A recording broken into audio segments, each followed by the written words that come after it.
Bismillahirrahmanirrahim. Bizge kelgen surolarga жооп бере турган болсок, мындай деген суроо келиптир. Ассаламу алейкум.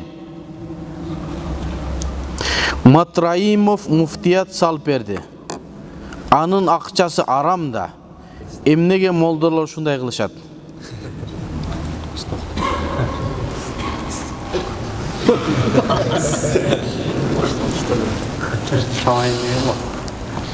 Bismillah.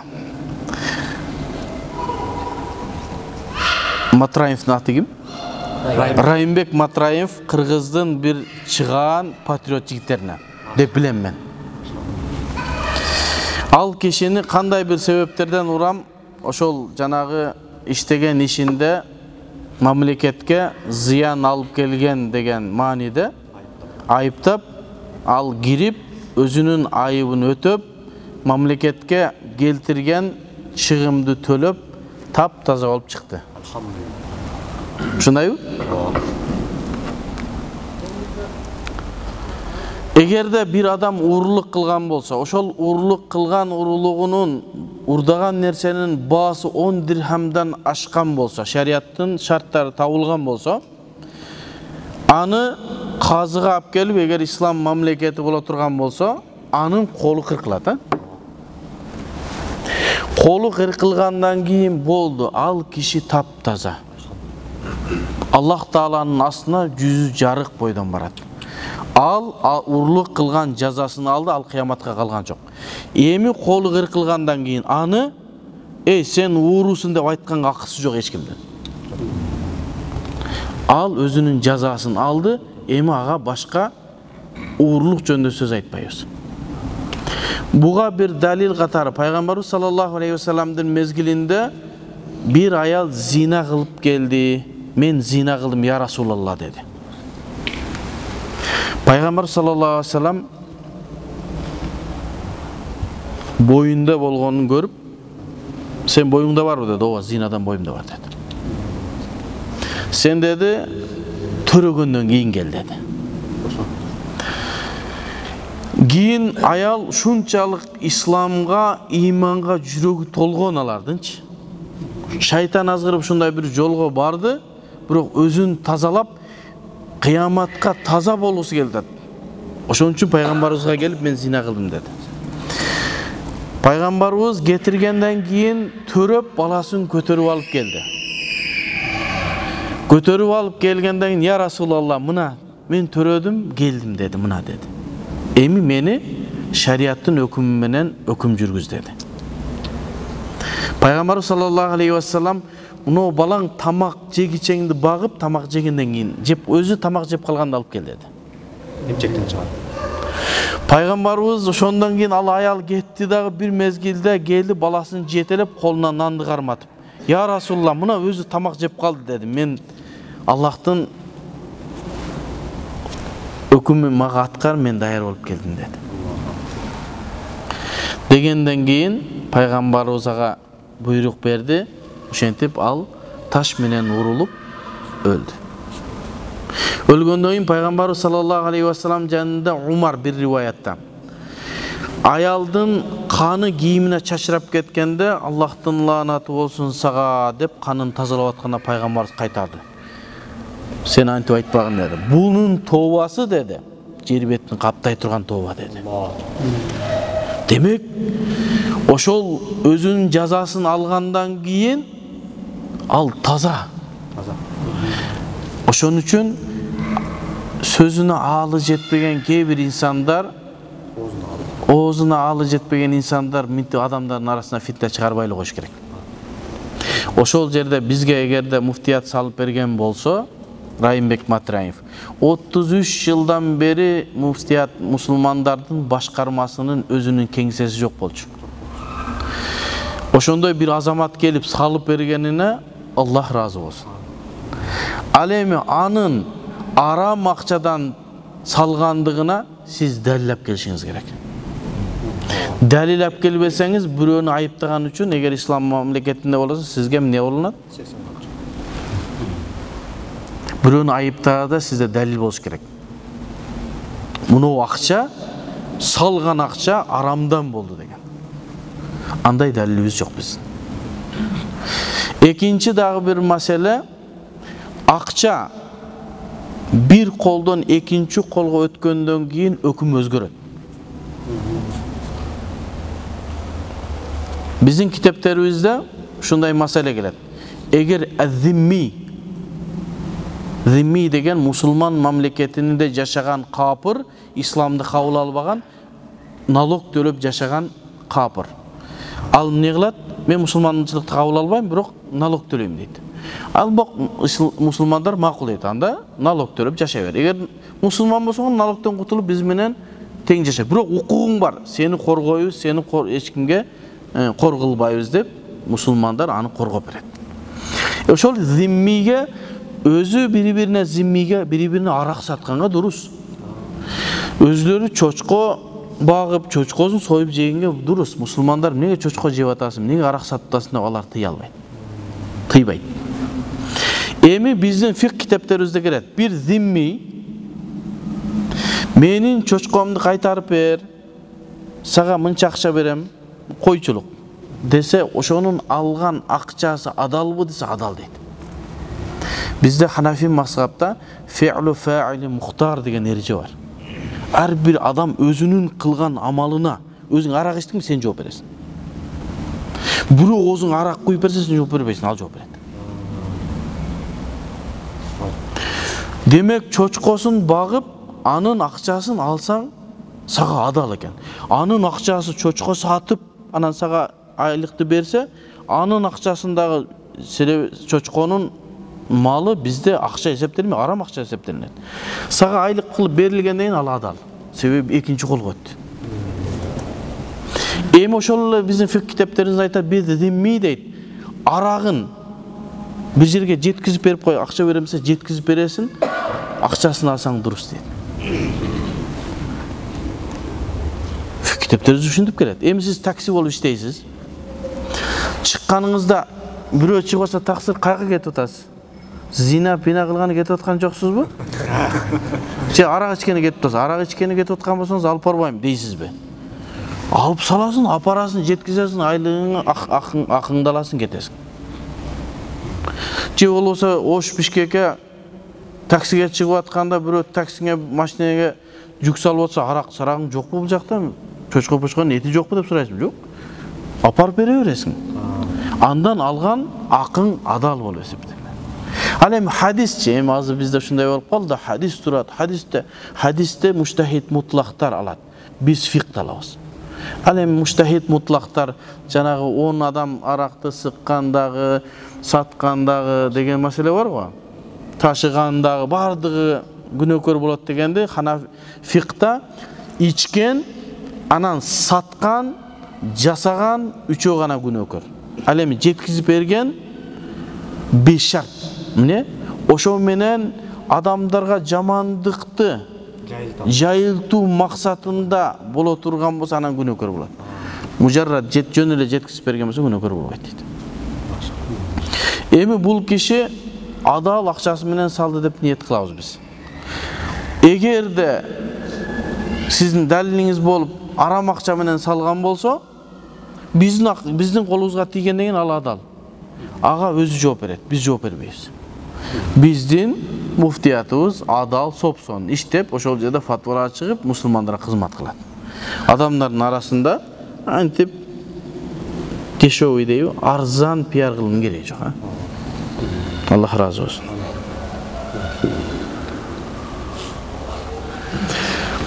Assalamu alaikum ustaz. Tasavvuf ilimi qanday ilim? Jana аны kimden alınat? Şeriat ilimi menen ayırması qanday? İslam 3 negizden turadi. Birincisi işenim, aqida. Ikincisi fiqh, bul biz yaşay turgan. Üçüncüsü at-tasavvuf, adep, axlaq jana жүрөктү тазалай турган. Ушул үчөөнүн бирөөсү алсыз болсо, сиздин исламыңызда алсыздык бар. Бирөөсү эле иман келтириңиз, намаз окубасаңыз, эң пасык, алсыз мусулман. Ошон үчүн ислам ушул 3 нерсе менен бекемделет. Биринчиси акыйдабызды бекемдейбиз, кийин кантип намаз окуйбуз, кантип соода сатык кылабыз, кантип орозо кармайбыз, өкүмдөрдү үйрөнөбүз. андан кийин адеп аклагыбызды, мамилебизди үйрөнөбүз, жана жүрөгүбүздөгү ооруларды дарылайбыз. Жүрөктөгү оорулар эмне? Көрө албастчылык, ичи тардык. Мына ушулардын баары жүрөктүн оорулары. Жүрөктүн оорулары тасаввуф илиминде гана тазаланат. Зикир менен, тооба менен, кайра мужахада, тахажжуд окуп, ошентип тазаланат. Тасаввуф илими эң негизги исламдын бир түркүктөрүнөн бир түркүк. Эми тасаввуф илиминде сөзсүз түрдө бир адам бир тасаввуф илиминдеги алымга барып, ошонун астында тарбияланыш керек. Кандай эле акыйданы устаздарга алып атабызбы? Өзүбүз китептен окуп, ошондой эле фикты дагы устаздарга барып алып атабызбы? Тасаввуфты дагы өзүнүн устаздарына, тасаввуф сопу устаздарга барабыз. Бизде Кыргызстанда Накшбандия тарикасы кеңири таралган, Ханафи. Ал кишинин өкүлү бул жерде Алмазбек шейх деген даргахта. Мына ошол кишиге барып байат берип, анын негизги шейх бул Түркияда турат, байат берип, ошонун зикирлерин алып, зикирлерге катышып, өзүбүздүн жүрөгүбүздү жана иманыбызды, тилибизди, адеп аклагыбызды барып оңдошубуз керек. Участок сатсаң зекет берилеби? $30,000 дейт. Берилет.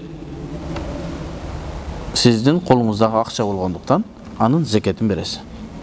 $30,000. О, машалла.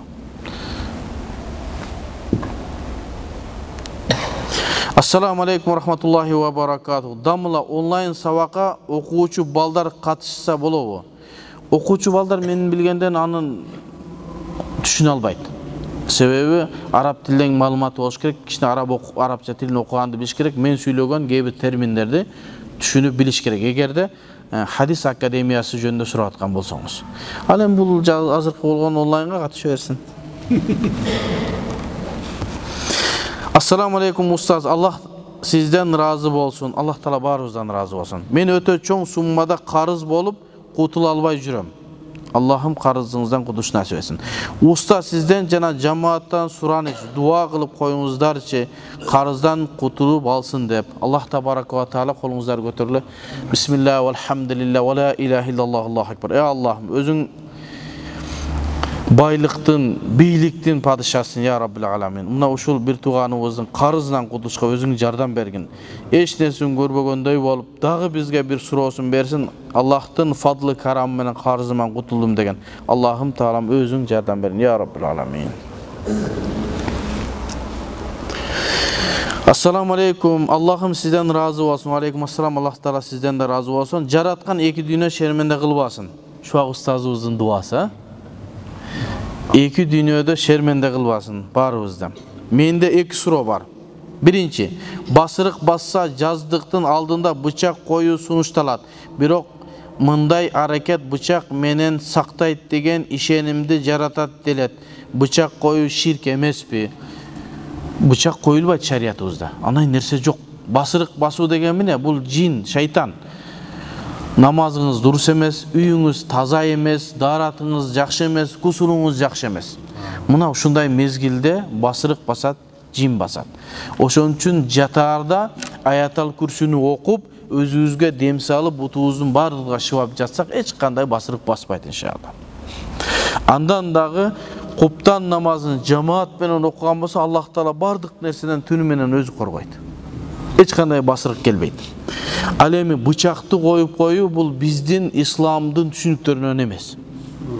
Эгерде бирөө бычакты коюп туруп бычак мени сактайт десе, Аллах эмес, бычак сактайт десе ширк болушу мүмкүн. Кудайым сактасын, а? Бычактын эч кандай бир ыйыктыгы жок да, ал бычак. Ал сен карма менен кессең кесилет. Өзү эч нерсе кыла албайт ал. Бычактын эч кандай кудурети жок. Жада калса бычак Аллах таала буйрук бербесе кеспейт.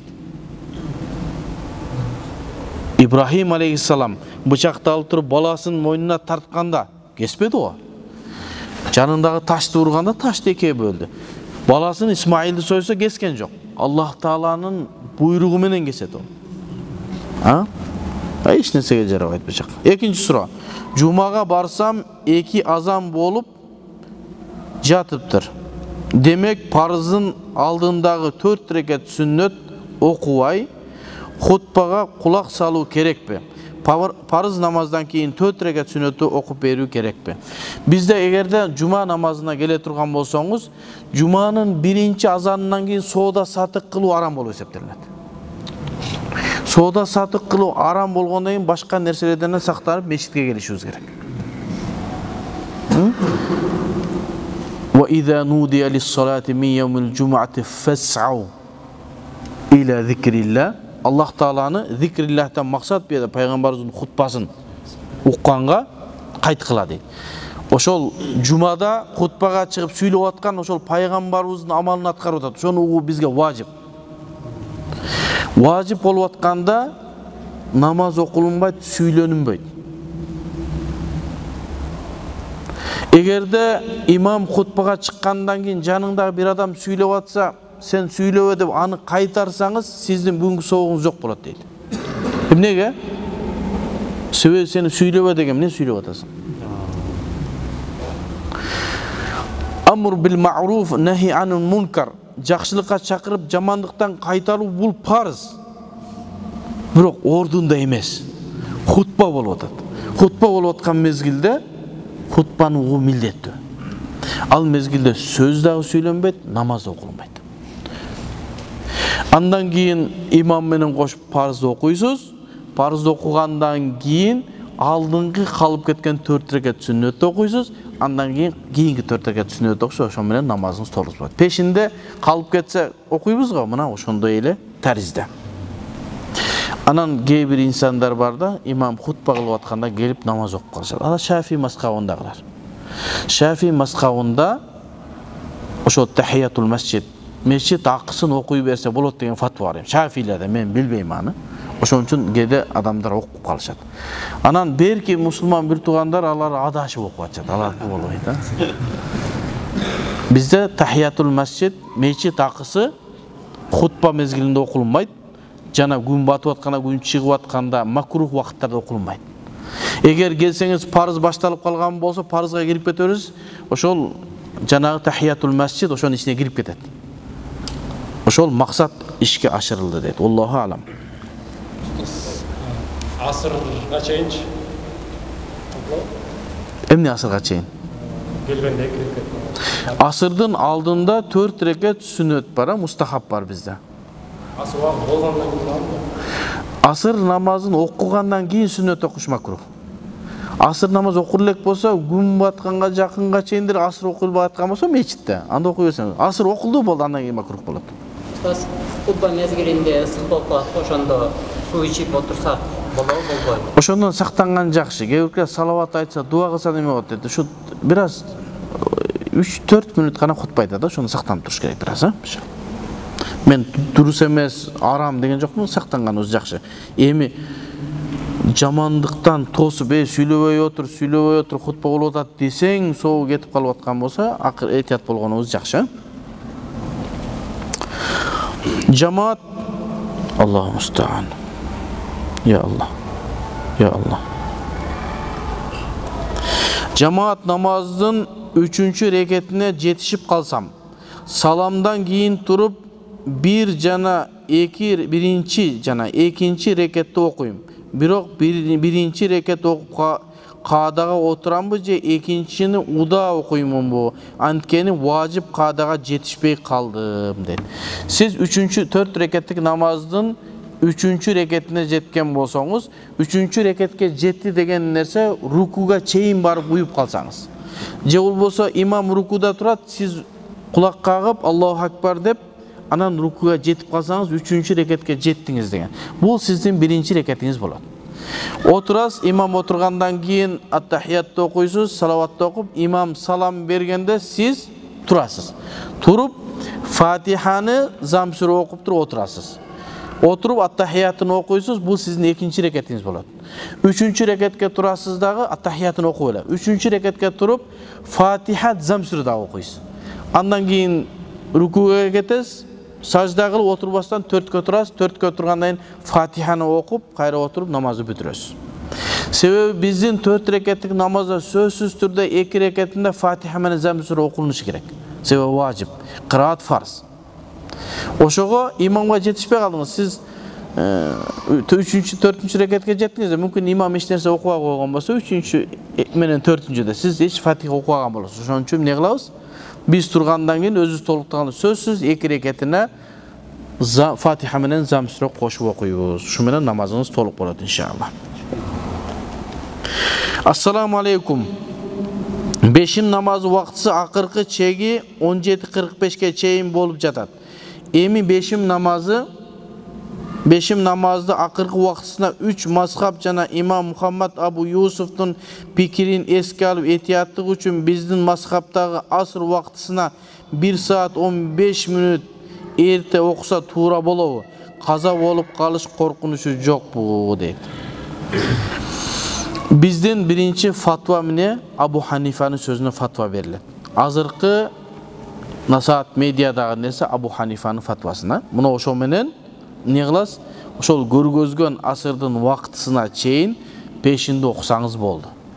Эми бир абалдар болуп калса, мисалы үчүн башка жерге барып калдыңыз, Саудияга барып калдыңыз, аларда асырды эртерээк окуйт, өзүңүз кечиктирип окуймун десеңиз, анда өзүңүздүн ыктыярыңызда. Бирок бул жерлерде эмне кылабыз? Ошол Абу Ханифанын фатвасы менен Насаат медиада кандай келген болсо ошо менен окуйбуз. Ассаламу алейкум устаз, менин суроом, жин жөнүндө жин адамга киреби, ошол жөнүндө түшүндүрүп берсеңиз рахмат. Бул жөнүндө айтканбыз, Насаат медиага кайрылсаңыз чыгат иншалла. Себеби биз жин урат деп атабыз, жин тиет. Жин тийгенде ошентип адамдар ага илешип калгандан кийин ошентип кээ бир нерселерди сүйлөп калат, аны дем салса, иншалла кетип калат. Аны дем салларга барыш керек. Анан ичине киреби, кирбейби деген бул чоң талаш. Ага кирип кетсек азыр. Ассаламу алейкум. Үйүңүзгө барганыңызда суроомду берсем болобу? Камерадан сырткары дейт. Аллах разы болсун. Мен ушунчамын деп жазып койсоңуз, мен убактым болсо сизге жооп берип коем иншалла. Ассаламу алейкум. Кандайсыз устазым? Жакшы шүгүр. Суроо: илгери ханафилер менен шафилер илим жолунда тирешкен экен. Ошол окуялар тууралуу бир аз баяндап берсеңиз. Мисалы Бадруддин Айни менен Ибн Хажар жана башкалар. Эми ушундай бир мезгилдерде ушу ханафилер, шафилер болуп бир аз неме болгон. Ханафинин аркасынан шафи окуса болбойт, шафинин аркасынан ханафи окуса болбойт деген маанидечи. Бирок кийинчерээк аалымдар келип, жок, шафинин аркасынан ханафи, ханафинин аркасынан шафи окусадыр болот, экөөнүн айырмасы менен. Кыз алса берсе болбойт деген бардыгы фатва эмне? Алса да бардыгы ахлу сунна вал жамааттан. Ал эми Ибн Хажар менен Бадруддин Айнидин экөө бажа болгон. Бири-бирине тамашалашып турушкан. Ибн Хажар ал-Аскалани Фатхул Бари китебин Сахих Бухариге жазганына Бадруддин Айни Умдатул Кари китебинде кээ бир маселелерине рат берген. Анын кыссасын билесиңер, тиги Ибн Хажардын аялы китебин жазган урдап тиги эжесине алып чыгып берген, же сиңдисине алып барып Бадруддин Айниге берген, ал окуп туруп рат берген. Кийин аны билип калды, Ибн Хажар ал-Аскалани сандыгын култап койгон. Ошого Умдатул Кариди окусаңыз, рат берип келип нар жагына рат жок, жөн эле кеткен. Китеби бекилип калган, күлүш жабылып калган. Азыр биз бардыгыбыз эмне бир туугандай мамиле кылабыз. Шафи 4 мазхаб биздин бир туугандар. Эч кандай биздин алардын өзүнүн усулу негизи бар. Ошол менен мен устазыбыз Шейх Тарык Сардар Алинин астында илим алганыбызда 4 мазхабтын балдар чогулуп илим алып бир туугандай жүргөнбүз. Ал жерде Хамбали да бар, Шафи да бар, Малики да бар, мен Ханафи да бар. Жана Абдуали деген досум жана башка Маккада окуган балдар бар. Бир туугандай, бир дастуркунга, бир шейхтен илим алып эле окуганбыз.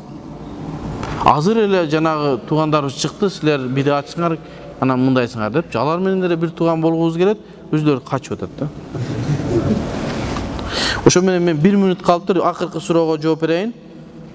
Ассаламу алейкум устаз. Официант болуп иштеген балдар арак ташса арам болобу? Жанагы маселе, Жанагы маселе. Эгерде башка иш тапса, аны башка иш таап иштесин.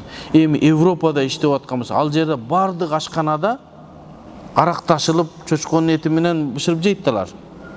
Ошол жакта иштеп атканбыз, башка иш таппаган болсо, анда иштесе боло берет, жанагы эреженин негизинде.